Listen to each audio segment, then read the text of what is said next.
तर नमस्कार भाऊनो, माझं नाव आहे रोहित आणि मी बनवतो मिनी ब्लॉग्स. रोजच्या सारखी मी माझी रिक्षाची सुरुवात करून निघालो आहे कोकोनगर व्यायामशाळेच्या इथे. आणि थोड्याच वेळाने येतो मी माझ्या लोकेशनवर. इथं आल्यावर बघू शकता भाऊनो, रिक्षाची खूप लंबी लाईन होते. ॲक्च्युली आज मी रिक्षा पण खूप उशिरा काढलो. धंदा होतो का नाही माहिती नाही, पण बघूया जेवढं होईल तेवढं आपल्यासाठी बरं राहील.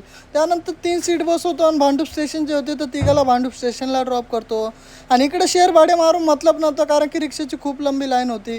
त्यानंतर मला इकडनं जंगल मंगल रोडचं एक भाडं लागतं ह्या लोकेशनवर. इथं पॅसेंजरला ड्रॉप केलं, इकडनं मला एक भाडं लागतं रुनॉल फॉरेस्टची इथे. मग तिकडं पॅसेंजरला ड्रॉप केलं, इथून मला एक भाडं लागतं आपलं ईश्वरनगरचं. मग इकडं आल्याच्या नंतर शेअर लाईनीमध्ये मी माझा रिक्षा लावतो, पॅसेंजरला बसवतो थोड्या वेळाने माझ्या रिक्षामध्ये, त्यांना ड्रॉप करतो कोकोनगरला ड्रॉप केल्यावर इकडं तर खूप जास्त जोरशात पाऊस आला होता. आणि भाडे मारताना मग इकडनं एक भाडं ड्रॉप करतो स्टेशनला. आणि त्यानंतर माझं लक्ष जातं गॅस स्टेशनवर.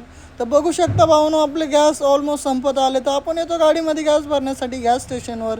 आणि इथं गॅस भरल्याच्या नंतर इकडनं मला एक भाडं लागतं विलेज रोड नाऊर जुडिओची इकडे. मग इकडं पॅसेंजरला ड्रॉप केल्याच्या नंतर दुपारी घरी जायच्या अगोदर मला बघायला भेटतो हा सर्कस होणे आपण रस्त्यावरती कोणी पण करतात, माहिती असेल तुम्हाला, पैशासाठी. ॲक्च्युली मी पैसे कमवण्यासाठी माझा रिक्षा चालतो आणि हे असं काय करतात.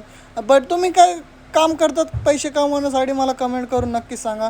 अशी जबरदस्ती नाही, तुमच्या मनात असलं तर सांगू शकता, जस्ट कॅज्युअली विचारतो आहे. त्यानंतर दुपारी घरी जाऊन पुन्हा संध्याकाळी रिक्षा काढतो आणि आपण आता भाडे मारणार आहे. तुझा आजचा ब्लॉग इथेच एंड करतो. Thank you so much. Bye bye guys, love you all.